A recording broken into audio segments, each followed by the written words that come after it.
La ciencia es el futuro. Sin ciencia no hay futuro. Hola amigos, buenas noches. Estamos en encuentro con la ciencia que pasa por el canal de cienciaperú.tv. En esta oportunidad vamos a conversar con el doctor Max Ramírez, funcionario de Prociencia, que tiene buenas noticias porque hay un programa muy ambicioso sobre doctorados en el Perú. Por primera vez en la historia de nuestro país va a haber, digamos, significativas, no diría remuneraciones, sino becas para hacer doctorado de alto nivel. Es por eso es que nos ha interesado conversar con el doctor Max Rodríguez. Estimado doctor, ¿cómo está usted? Bien, buenas noches, Modesto. Muchas gracias por la invitación. Felicitarte por tu programa. Tu canal, de hecho, tiene una amplia acogida. Qué mejor a población acercada a la Muy, ciencia y gracias, tecnología. muchas gracias. Es debido a que la ciencia poco a poco tiene su público interesado, puesto que ya lo dijimos a principios del siglo XXI, sin ciencia no hay futuro, ya estamos comprendiendo ello.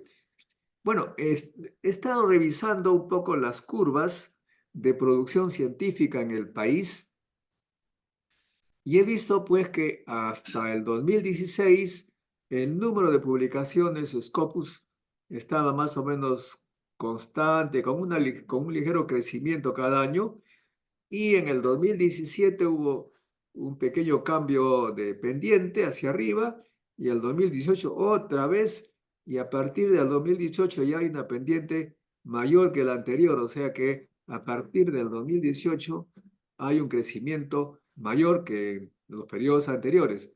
Sin embargo, ese crecimiento se mantiene, digamos, lineal, ¿no? No hay todavía un cambio exponencial. Entonces, ¿usted cree que con este nuevo impulso a los doctorados habrá una inflexión positiva? ¿Va a aumentar el número de publicaciones de producción científica y tecnológica, patentes, etcétera? ¿Qué dice usted? En primer lugar, ¿qué cosa es este programa de doctorado? Cuéntenos, por favor. Gracias. Claro que sí, mira. Te comento, bueno, como tú sabes, el Prociencia es el brazo ejecutor del CONCITE, quien se encarga de gestionar, canalizar y ejecutar los fondos del Estado peruano para investigación, desarrollo tecnológico, becas, programas, movilidad, etc. Entonces, lanzamos primero un concurso que se llama Becas Alianzas en el programa de doctorado. Este concurso consistió en que lanzamos un financiamiento para 8 programas de doctorado. Luego de un proceso exhaustivo donde se presentaron 66, pasaron 20, y de esos 20 filtramos y pasamos un proceso riguroso, se seleccionaron 8 de programas de doctorado de universidades públicas, porque el financiamiento viene de un préstamo a través del Banco Mundial, entonces estaba orientado, según el MEP, a universidades públicas. Las universidades seleccionadas para recibir un financiamiento para fortalecer este programa de doctorado fueron la UNI, La Molina, San Marcos, la Universidad Toribio Rodrigo de Mendoza y la Universidad Nacional de Santos.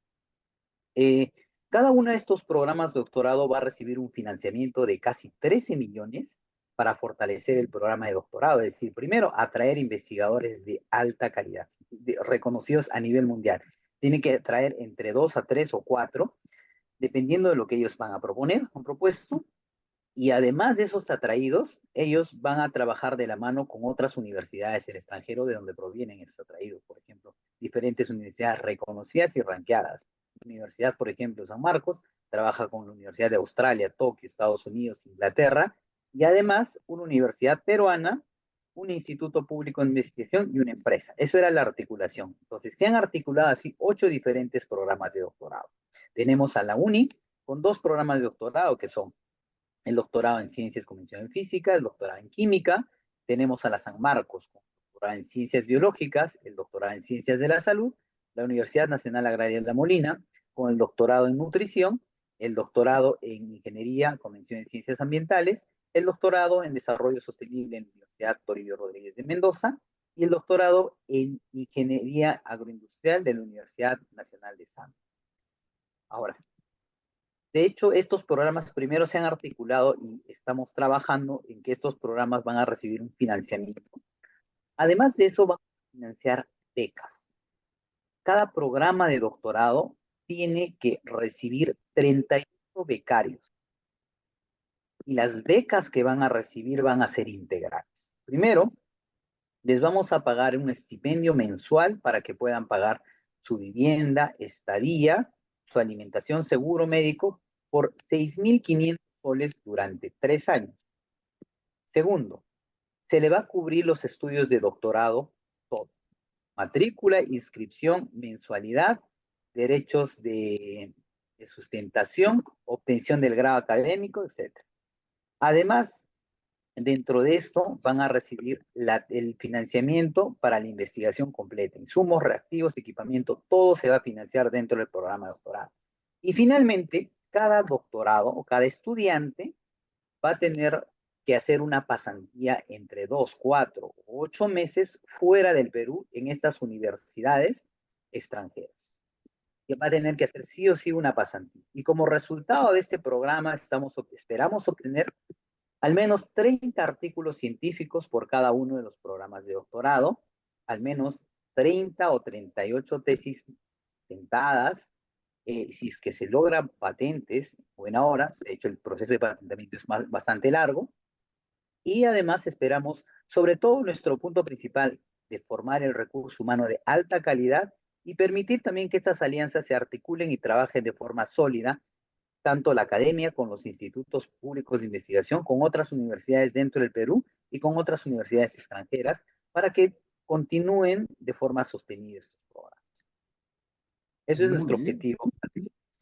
Muy buena idea. Bueno, eso se parece un poco a lo que hacen los países desarrollados para atraer a los talentos de los países pobres. Yo he sido beneficiario de ese tipo de becas, pero en fin, allá también hay una diferencia porque en Francia no solamente no es una beca, realiza un trabajo con seguro, con jubilación y al final incluso ya eres estable y si quieres cambiar te dan un año y medio de pagado para que busques trabajo en otro sitio, qué sé yo. Todavía no estamos en eso. Supongo que en nuestro país va a ser muy difícil llegar a eso, ¿no?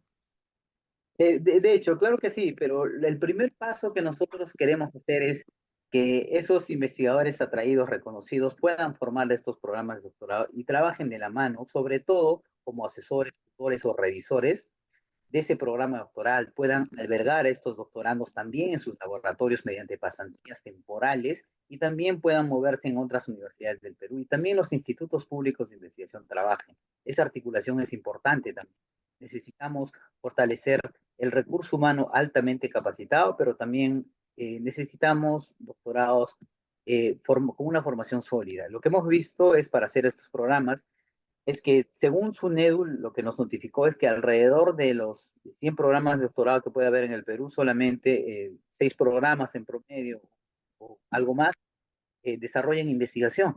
Y esa es una preocupación, porque, o sea, o realizan de repente algún tipo de investigación, no todos los programas se encuentran, o sea, formando constantemente recursos humanos altamente capacitados. Y de hecho también eso va de la mano también por la dificultad, las brechas que tienen los recursos, ¿no? Porque muchas veces generalmente esos doctorados son de formación o de repente para complementariedad de los docentes y muy pocos investigadores jóvenes eh, forman parte porque a veces son doctorados que tienen que ser pagados, ¿no? Y no se dispone de esos recursos. Entonces, la idea es de esto que primero formemos recursos humanos de alta calidad, ese programa se posicione, porque después de esto esperamos que ese programa de doctorado sea un ejemplo para que pueda continuar formando más recursos humanos y se sostenga.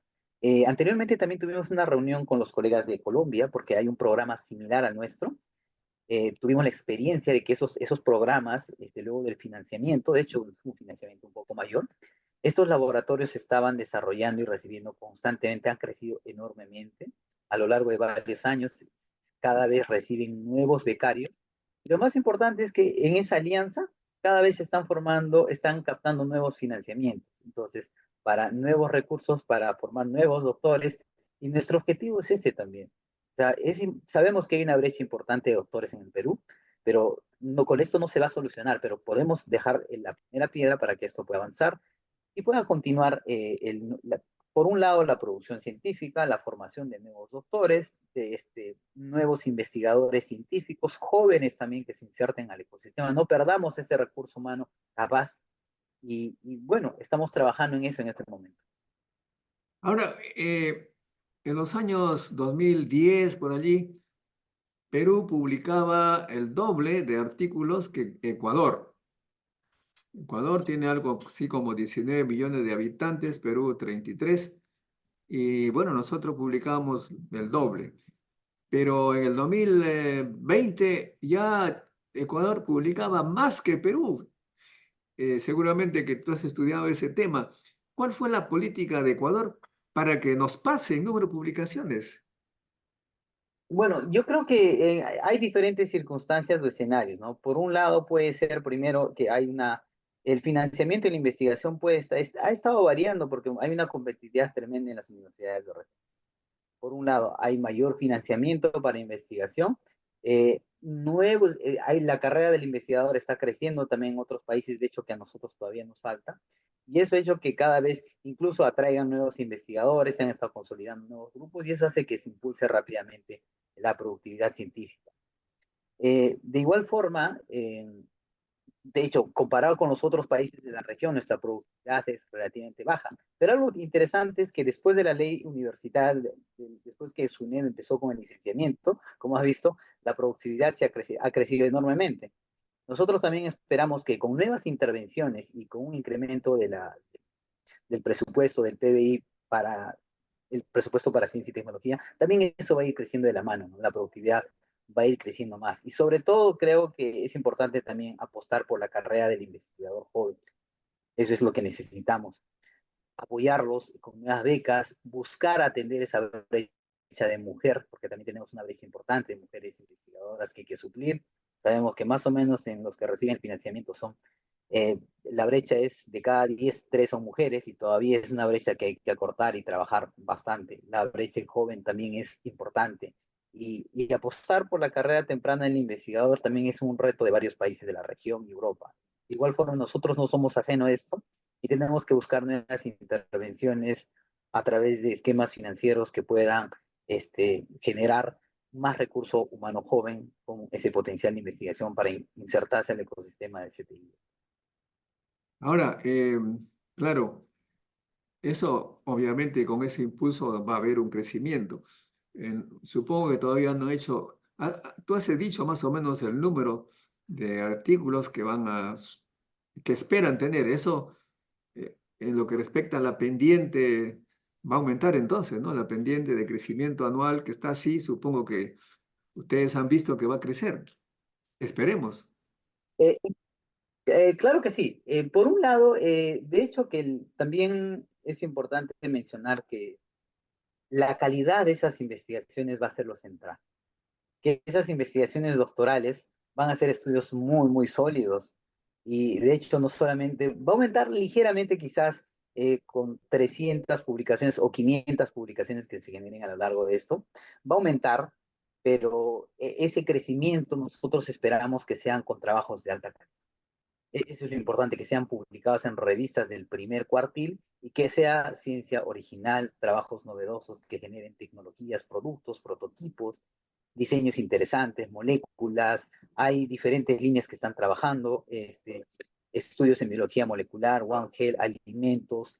Se van a trabajar con nuevos equipos modernos. Incluso el año pasado, la Universidad Nacional Mayor de San Marcos y otras alrededor de 17 universidades del Perú los equipamos mediante un concurso de equipamiento de laboratorio y la Universidad Nacional Mayor de San Marcos recibió al menos 8 equipos, han sido potenciados con 8 nuevos equipos de investigación grandes y ellos incluso van a trabajar, imagínate, con esos doctorados. Entonces nosotros esperamos que no solamente haya una productividad en términos de artículos, sino también estudios de alta calidad. O sea, nosotros estamos buscando eso. Porque, como has visto, entre el crecimiento y la productividad de artículos, tenemos de todo, ¿no? Tenemos estudios descriptivos, tenemos estudios de ciencia pura, tenemos ciencias sociales, tenemos de todo, pero nuestro objetivo es formar ese recurso joven altamente capacitado con una producción científica, estudios sobre todo originales, novedosos, y que va a ir de la mano de la colaboración entre actores peruanos y del extranjero. Eso es lo que Muy nos bien. Ahora, ahí está el tema que ahora hay revistas que se pagan para publicar, otras que no se pagan. Los cuartiles cuando son elevados y hay que pagar, cuestan $2.000, $3.000. ¿Concitec va a pagar esa plata?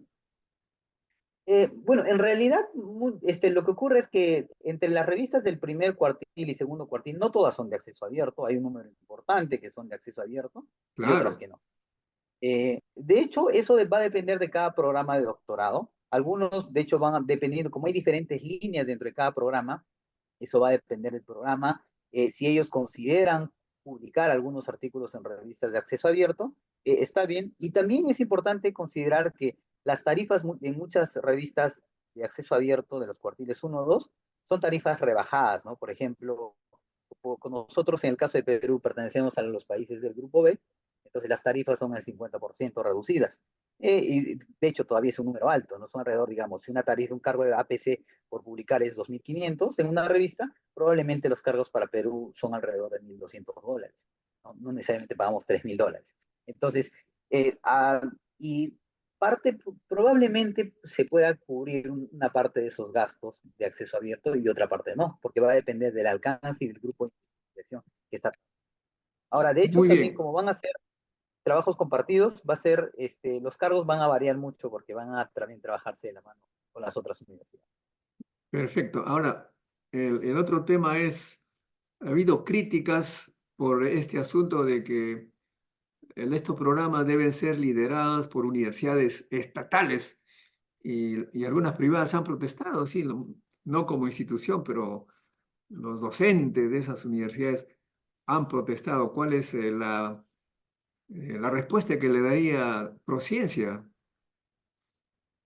Bueno, en realidad, mira, esto se acordó con el Ministerio de Economía y Finanzas y con el préstamo del Banco Mundial. Estaba programado para que esta intervención sea en universidades públicas. La política del CONCITEC responde también a la política nacional del Estado peruano, pero no es que seamos ajenos a la universidad privada, No, no, porque no, estas porque alianzas, ellos pueden participar, ¿no? Es el liderazgo. sí, O sea, esa idea no vino de Concitec, sino vino del MEF, digamos, ¿no? claro, en realidad es una intervención que la universidad pública requiere por los limitados recursos y dificultades que tiene. También ha sido evaluado todo eso, la política institucional del MEF, y con todos ellos se acordó, y también con el préstamo, hacer una intervención. Recuerda, tengamos en cuenta que esta es una primera intervención que recién estamos haciendo. Probablemente más adelante vamos a sacar nuevas intervenciones en la medida que esta intervención de los programas de doctorado pueda mostrar los resultados que esperamos, ¿no? La universidad privada no es que sea ajeno a esto, y hemos visto que muchas de estas alianzas, la mayor parte, por así decirlo, están conformadas también con universidades privadas, y es más, algunos, la publicidad es que estas alianzas, el financiamiento no es para la universidad, necesariamente para el doctorado de la universidad pública, es para la alianza. La Claro. alianza que está formado, liderado por la universidad pública, por otras universidades, el Instituto Público de Investigación y las universidades extranjeras. El financiamiento es para la alianza. Esa es nuestra visión. Me parece muy bien, buena idea. También yo he visto eso en el extranjero hace ya 30 años, 40 años, que ya había esas alianzas. O sea, las universidades, varias universidades, hacían un solo doctorado. Cada universidad enviaba a los alumnos que se inscribían en esa universidad, enviaban el alumno a este doctorado conjunto, los profesores enviaban las notas de sus respectivos alumnos y las universidades respectivas le daban su título a nombre de su universidad a su alumno. Y los profesores además eran la selección de profesores de las diversas universidades. Se optimiza perfectamente. O sea que ustedes están utilizando la experiencia internacional de hace unos 30 años, digamos, ¿ah? Sí, en realidad lo que hemos buscado es las experiencias cercanas y de los otros lados. ¿No? Se ha visto también Las experiencias más cercanas han sido en Colombia, por ejemplo, un país latino que nos ha mostrado esa experiencia. Es muy interesante su experiencia en estas alianzas similares. De hecho, tienen otros objetivos adicionales. Y la idea es también que esté formado por docentes y asesores de diferentes entornos.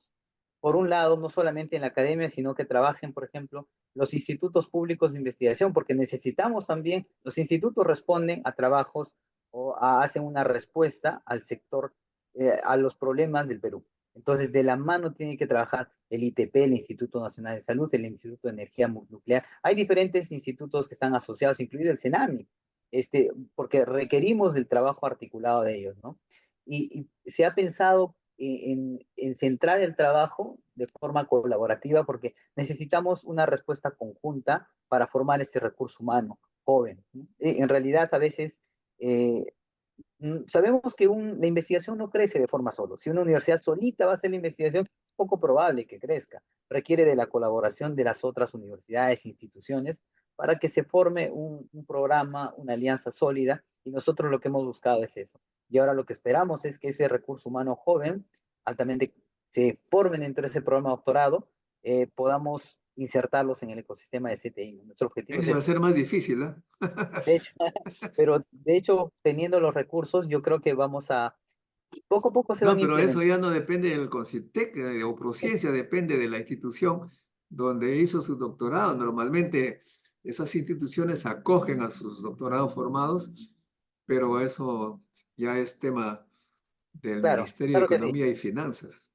De hecho, es un tema bastante complicado, pero en la medida que estos recursos humanos se van a formar, una parte probablemente van a ser absorbidos por la universidad, otros de repente al instituto, no todos, de hecho, pero De repente se teniendo en van a cuenta que los trabajar en los socios extranjeros, ¿eh? la idea también es poder, se puedan articular y desde ahí mismo puedan colaborar al Perú. La idea no solamente es que se formen en otro lado y se queden ahí, sino también puedan colaborar. Como hemos visto algunos de nuestros becarios que salieron del Perú, estudiaron en el extranjero, seguían colaborando con la universidad de donde habían salido. Y eso es importante también. Incluso desde el laboratorio donde trabaja siguen colaborando. Eso también es una ventaja, ¿no? De alguna forma tienen que colaborar. Los chilenos señalan, los científicos chilenos señalan que allá hay tal facilidad que trabajan casi a medio tiempo en Chile y a medio tiempo en las potencias, así con esos trabajos de colaboración. Y se ve que Chile es el que más publica por número de habitantes. Es una estrategia interesante eso de casarse, de hacer un matrimonio entre desarrollados y en desarrollo para ir creciendo juntos, ¿no? Sí, de hecho esa es una buena práctica y en realidad eso es lo que hoy en día se ve en varios países, ¿no? Que el investigador trabaje de la mano con otra entidad o también pueda moverse en dos lados, pero en la misma línea de investigación que está trabajando, ¿no? Que permite, incluso hemos visto que en el financiamiento que damos con algunos proyectos, que la gente se mueve así, ¿no? Trabajan de la mano con Inglaterra y están saliendo a hacer pasantías constantemente porque una parte la están realizando en el laboratorio de allá y otra parte de acá. Incluso tenemos otros esquemas que son financiamiento multilateral. Por ejemplo, EULAC o ERANET-LAC, que son esquemas donde trabajan 5 países articulados para generar infraestructuras de investigación o investigación colaborativa articulada. Una parte se hace en Perú, otra parte así, y al final resulta un financiamiento conjunto. Y eso también es importante y bastante interesante también. Muy bien, en nuestro programa siempre acostumbramos, porque le interesa a nuestros seguidores, conocer la vida de nuestros entrevistados desde su chiquititud. Así que va a tener que respondernos usted, a ver, ¿dónde nació? ¿En qué escuelita estudió? ¿En qué lugar? ¿Estatal, privada? ¿Quiénes fueron sus padres? ¿A qué se dedicaban sus padres cuando era usted chiquitín? Bueno, yo nací en Abancay, Apurímac, soy abanquino, apurimeño. Bueno, mi mamá se dedicaba a la casa, mi papá era un fotógrafo profesional. Eh, bueno, a mi papá mucho le gustaba la fotografía, recuerdo que aparte que era su trabajo, le encantaba, era apasionado. Estudié en Apurímac, en Abancay, hasta terminar la secundaria. Luego me fui a estudiar a la Universidad Nacional San Antonio Abad del Cusco. Ahí estudié la carrera de Ciencias Biológicas en la Facultad de Ciencias Biológicas, estudié allá en la Facultad de Ciencias, que actualmente es en la UNSAC. Bueno, estudié allá la carrera, obtuve mi título profesional por allá. Luego me fui a la Universidad Nacional Mayor de San Marcos a estudiar una maestría en salud pública y luego a la Universidad Peruana Cayetano Heredia a estudiar el doctorado en salud pública. Eso es lo que hice. Luego ahí trabajé, tuve la oportunidad en el 2016 de trabajar en el Prociencia, que anteriormente era Fondesit, y ahí trabajo varios años. También hace varios años trabajé como investigador en la universidad. Trabajé también en el Instituto Nacional de Salud. También tuve la oportunidad de hacer una carrera editorial. Fui editor asociado. Actualmente todavía lo soy en BMC Medicine, BMC Cancer y BMC Infectious Diseases de la editorial Springer Nature.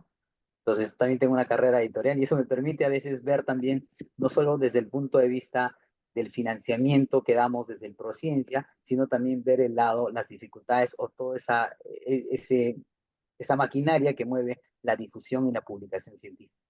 Entonces, por eso a veces siempre comparto esa experiencia y me gusta mucho hablar de la investigación y la publicación. ¿Y cómo es que le picó a usted el bicho de la ciencia, siendo hijo de un fotógrafo?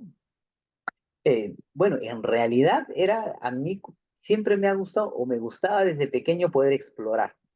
Recuerdo ahí que me gustaba ver las plantitas, me gustaba ver las plantas o exploraba, digamos, agarrando el movimiento de los insectos. A veces cuando veía ahí en el campo, salía al río, veía cómo crecían las plantas, trataba de buscar cómo funciona esto. Ese era lo primero que pasaba por mi cabeza, cómo funcionan las cosas. Entonces, ¿por qué vuelan, digamos, cómo vuelan las aves? ¿Cómo se organizan las aves para volar? ¿O por qué el cauce de un río? ¿Por qué la gente se enferma? O sea, ¿cómo se enferma y se difunde la enfermedad en un grupo de población? Siempre de pequeño me hacía esas preguntas, ¿no? Porque recuerdo que en ese entonces, cuando yo vivía en Abancay, la hepatitis B, que es endémica, bueno, ahora está controlada con la vacunación. En ese tiempo, entonces, había mucha población que moría. Buena parte de la población moría por complicaciones de cirrosis, cáncer de hígado. Entonces, me nacía esa pregunta, ¿cómo la gente se enferma? O sea, ¿cómo un virus infecta a la gente? ¿Por qué muere la gente? Entonces, todas esas cosas hicieron que en algún momento diga, bueno, voy a iniciar una carrera de ciencias biológicas para conocer, primero, explorar el organismo, los microorganismos, porque lo que me interesaba a mí eran los patógenos. Entonces, así empecé a estudiar y conocer un poco de la ciencia y después uno no sabe dónde va a terminar. Actualmente trabajo como funcionario en el Prociencia Concité, en la unidad de selección de beneficiarios, que nos encargamos de gestionar todo el proceso de revisión por pares, la difusión y también en la unidad de vinculación, ¿no? Que estamos buscando nuevas oportunidades para conectar a nuestros proyectos con otros agentes externos. Entonces, mi abuelo decía que la naturaleza es el mejor ambiente para aprender cosas.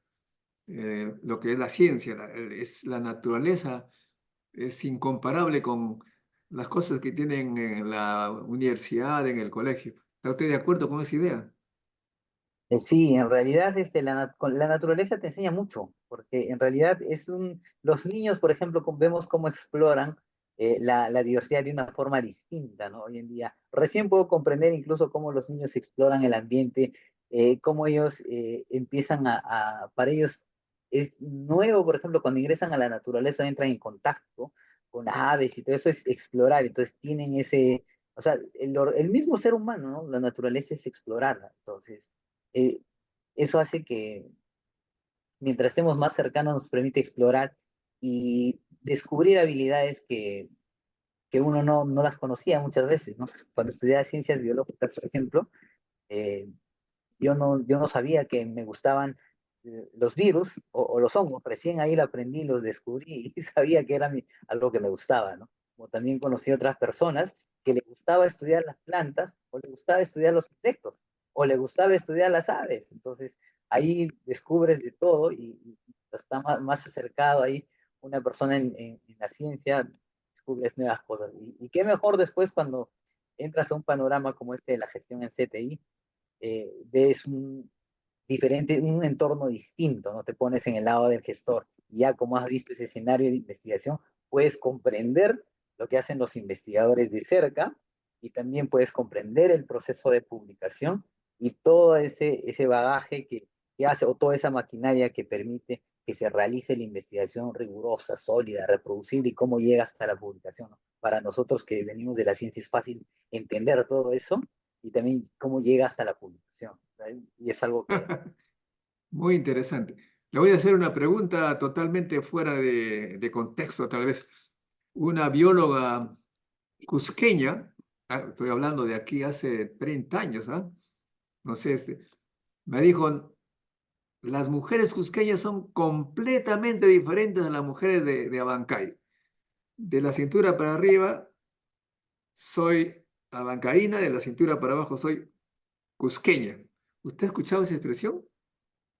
bueno, alguna vez sí, eh, Ah, mire que yo soy del norte y escuché eso, me llamó la atención, pero yo creo que la explicación no la podríamos dar aquí en este programa porque es muy complicado, ¿no? sí, claro que sí, no es el mejor momento. Pero sí la he escuchado por lo menos esa frase. Claro que sí, o sea, imagínense, uno que vive allá cercano, conoce todas incluso las tradiciones, esa comunicación entre, vivir entre dos ciudades cercanas, y ya te imaginas lo que uno aprende tanto de los hábitos y las culturas de ambos lados, ¿no? La cultura tiene mucho que ver con nuestro comportamiento, ¿no? Por ejemplo, También, la vez pasada escuchaba la historia de un comunista que le preguntaba al dirigente máximo, ¿por qué los apristas y nosotros somos tan diferentes? Porque nosotros siempre los comunistas estamos juzgándonos, haciéndonos juicios populares, etcétera, etcétera. Estamos hablando también de los 70 por ahí. En cambio, los apristas siempre están alegres, se abrazan, etcétera. El dirigente dijo, uy, qué pregunta tan complicada, voy a investigar. Un mes más tarde trajo la respuesta, dijo, ya tengo la respuesta. Lo que pasa es que los comunistas somos del sur y los apristas del norte. Entonces, la gente del norte es diferente a la gente del sur. Y recientemente también he escuchado por ahí que mientras un dicho de Jorge Basadre, que las grandes batallas empiezan en el sur, en el centro un poco que colaboran un poco y en el norte miran, observan.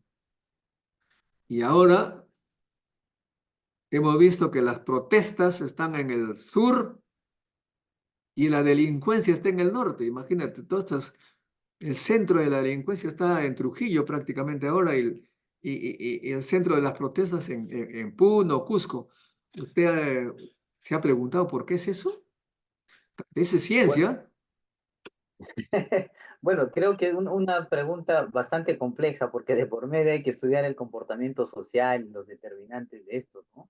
De hecho, me imagino que hacia el norte hay una serie de factores como pueden ser la productividad, la industria, y hemos visto que cuando se incrementa el movimiento económico en determinadas zonas, también hay un movimiento de poblaciones, ¿no? Que son ajenas de repente a, a, digamos, atender, a trabajar de forma honesta. Puede ocurrir diferentes factores, como también el entorno social, la economía. Yo creo que es un comportamiento social bastante complicado de explicar, ¿no? Que no está para nosotros que somos biólogos o físicos, pero por favor, estimado doctor Ramírez, si es que usted tiene en la mente, en su agenda, en su directorio, un sociólogo o antropólogo que nos pueda explicar, le rogaría que nos pase para entrevistarlo. ¿Qué le parece?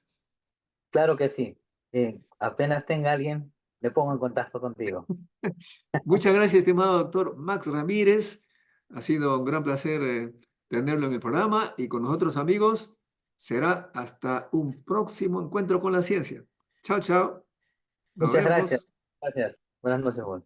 La ciencia es el futuro. Sin ciencia no hay futuro.